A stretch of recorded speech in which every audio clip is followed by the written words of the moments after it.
Welcome to Rich OG Diaries, where real stories feel like legends, and legends sound like truth. Tonight, we open a page drawn in shadow and silence. The page of a man who built an empire but never showed his face. A billionaire who vanished from every spotlight, yet left fingerprints on the world itself. This is the billionaire no one knows about. Picture a quiet coastal town, morning fog rolling across the water, gulls crying somewhere unseen. In a small garage behind a cracked wooden fence, a boy bends over a rusted motor, hands covered in grease, eyes filled with questions far too big for that place. The city greeted Elias Morgan the way it greets everyone with indifference. Skyscrapers scraped the clouds, taxis honked without rhythm, and somewhere beneath the chaos walked a man who didn't yet know he was building a legend. He rented a single room above a workshop that repaired out-of-date machines. The walls smelled of oil and rust. The rent was paid in cash. By day, he fixed engines. By night, he studied the language of numbers, balance sheets, algorithms, and the quiet mathematics of power. The first truth he learned was simple. Money moves faster than fame. When people chase fame, they burn energy proving they exist. When money moves, it never explains itself. Elias decided he would never chase the spotlight. He would follow the current instead. Months turned to years. He saved every coin, every scrap of knowledge. He noticed patterns in trade routes, shipment delays, warehouse losses. He built a small program, nothing fancy, a line of code that predicted which ports would clog before anyone else knew.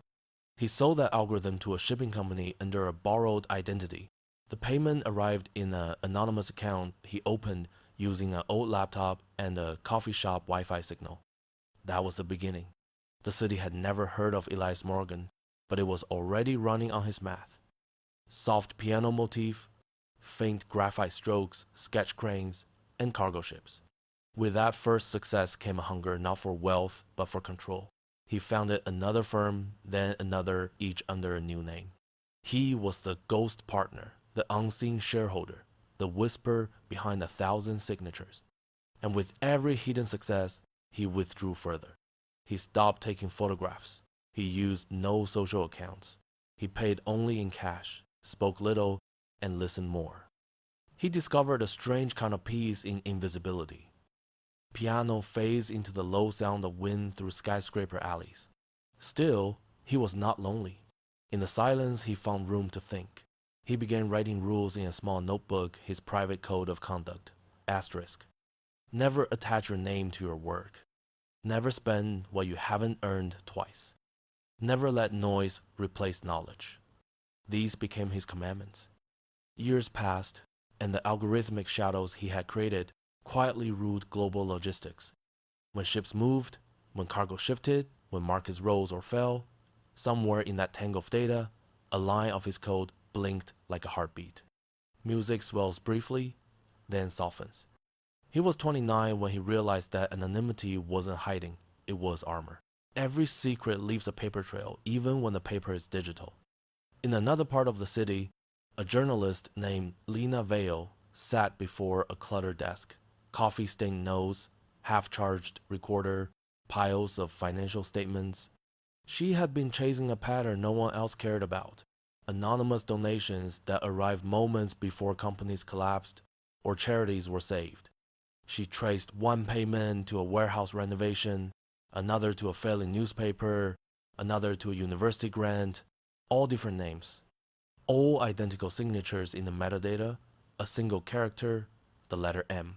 Most editors called it coincidence. Lena called it a question.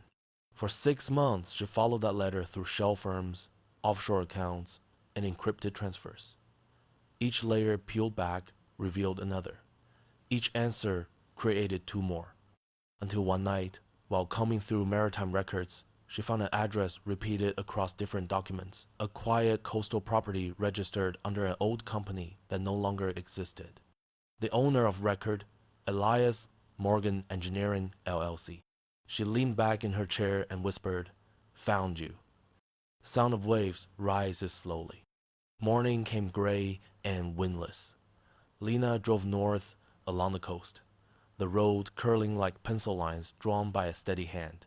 When she reached the address, there was no mansion, no guards, no gates, just a small cabin facing the sea. Smoke drifted from a chimney. On the porch, a man panted quietly, his brush moving with patient rhythm. She stepped closer.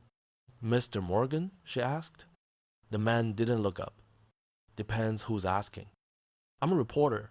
I think I've been following you for a year." He smiled faintly. "Then you're the first to catch me. Sit down. The view's better when you stop running." Piano begins softly, waves under it. For hours they talked. He never denied what he'd built. He simply explained why he'd hidden. "You see, Lena," he said, "the moment people know your name, they decide what kind of story you belong to. I wanted my work to live its own life." "But the world deserves to know who helped it," she replied. He shook his head. "The world deserves clean water, working systems, and honest information. It doesn't need another hero." She asked if he feared being discovered. "Discovery is a choice," he said. "You chose to look. I chose to wait." Outside, gulls cut across the horizon. The wind carried the scent of salt and oil, the smell of beginnings. "You could be the richest man alive," Lena said quietly. Elias dipped his brush into a jar of water. "Wealth is measured in quiet minutes, not loud possessions." Pause, soft music shift. As the afternoon light turned gold, she noticed a small turbine spinning beside the cabin, one of his earliest inventions, still running after all these years. "It never stops?" she asked. "It doesn't need to," he answered. "It just adapts to the wind." He looked at her. That's all any of us should do. She knew then that the story she'd come to write could never truly capture him. But stories, like tides, move with or without permission. That night, back in her hotel room, she opened her laptop and began to type. Some billionaires crave attention. One built an empire of silence. Keyboard fades out, waves swell, piano rises slightly. The article published 3 weeks later. It never used his name, only the title, The Ghost Mechanic. It went viral within hours. Comment sections filled with theories, photos, maps, conspiracies. Elias read none of it. He sat on his porch, watching the turbine spin. When a courier finally arrived with a printed copy of the magazine, he skimmed the first line, smiled, and tossed it into the fire. In its place, he wrote a note in his notebook. "When they speak, listen to what they don't say." Flames crackle, music softens to a heartbeat rhythm. Narrator. And just like that, the ghost vanished again, not into darkness, but into stillness.